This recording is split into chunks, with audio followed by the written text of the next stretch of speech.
नगरपालिकेसाठी मंजूर आहे। त्याच्यामध्ये 53 सदस्य डिवायडेड बाय 5 असं केलं तर 10.6 हा आकडा येतो। 10.6 नी प्रत्येक गटाचे जे सदस्य आहेत त्याला डिवाइड करायचं असतं।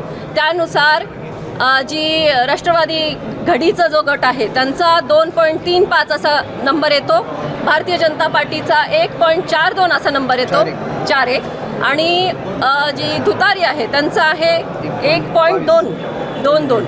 तर पहिल्या पूर्णांकानुसार घड्याळाला 2 सदस्य, भारतीय जनता पार्टीला 1 सदस्य आणि तुतारीला 1 सदस्य, हे क्लिअर आहे। राहिला प्रश्न 1 सदस्याचा।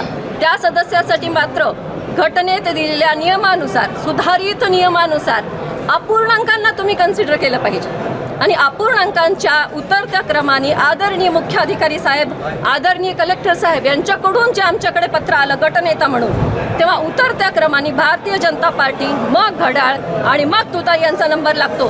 त्यामुळे नियमानुसार भारतीय जनता पार्टीला आणखी एक स्वीकृत सदस्य मिळाला पाहिजे होता, परंतु पीठासीन अधिकारी नगराध्यक्ष असल्यामुळे नगराध्यक्षा मॅडमनी पहिल्याच बैठकीत दबावाला बळी पडून न्यायिक भूमिका त्यांची असायला पाहिजे ती त्यांनी मांडली नाही आणि भारतीय जनता पार्टीवर अन्याय करून त्यांचा एक स्वीकृत सदस्य आमचा कमी केला आणि जो घड्याळाचा गट आहे त्यांचा एक स्वीकृत सदस्य वाढवला आणि त्यांचे 3 केले। हे कुठून बरोबर आहे? आम्ही यासाठी शासनाकडे नगराध्यक्ष मॅडमच्या विरोधात तक्रार करणार आहोत।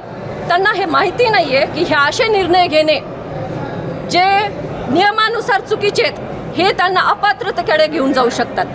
त्याचा सिरियसनेस त्या मॅडमला नाही आहे, त्यामुळे त्यांच्याकडून असा चुकीचा निर्णय घेतला आणि त्यांना आम्ही उत्तर विचारलं असता मी काही करू शकते, मी पीठासीन अधिकारी आहे, मी नगराध्यक्ष आहे, अशी उत्तर येतात। मुख्याधिकारी साहेब जेव्हा सांगतायत की अपूर्णांकानुसार भारतीय जनता पार्टीलाच एक स्वीकृत सदस्य मिळतंय, तेव्हा यांनी मात्र सरळ अन्याय करण्याचा पहिल्याच दिवसात सुरुवात केलेली आहे। त्यामुळे बीडकरांनी आता लक्ष द्यावं आणि बघावं डोळे उघडून की आपण कोणाला मतदान केलंय, कोणाला निवडून दिलंय आणि काय न्याय होतोय।